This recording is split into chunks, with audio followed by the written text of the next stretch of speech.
আসসালামু আলাইকুম এভরিওয়ান, সবাই কেমন আছো? আশা করি সবাই ভালো আছো। আলহামদুলিল্লাহ আমিও ভালো আছি। তো তোমাদের তো বলেইছিলাম আমরা ইকো পার্কে গিয়ে কি কি করেছি সেটা নেক্সট ব্লগে দেখাবো, তাই আজকে সেই ভিডিও নিয়ে চলে এসেছি। চলো দেখা যাক আমরা কি কি করেছি। তো প্রথমেই আমরা টিকিট কেটে এখানে এন্ট্রি করেছিলাম। এখানে চীনের প্রাচীর, তাজমহল, হাজারদুয়ার অনেক কিছুই ছিল।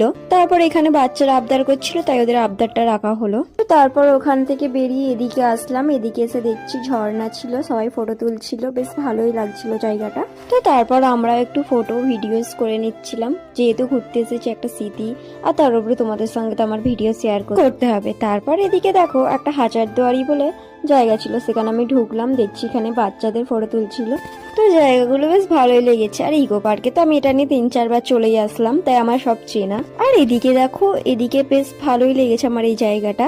প্লাস্টিকের উপরে পুরো ঘরটা তৈরি করা হয়েছে। দেখো দুদিকে দুটো ঘর আছে, মাঝখান দিয়ে একটা লম্বা বারান্দা আছে।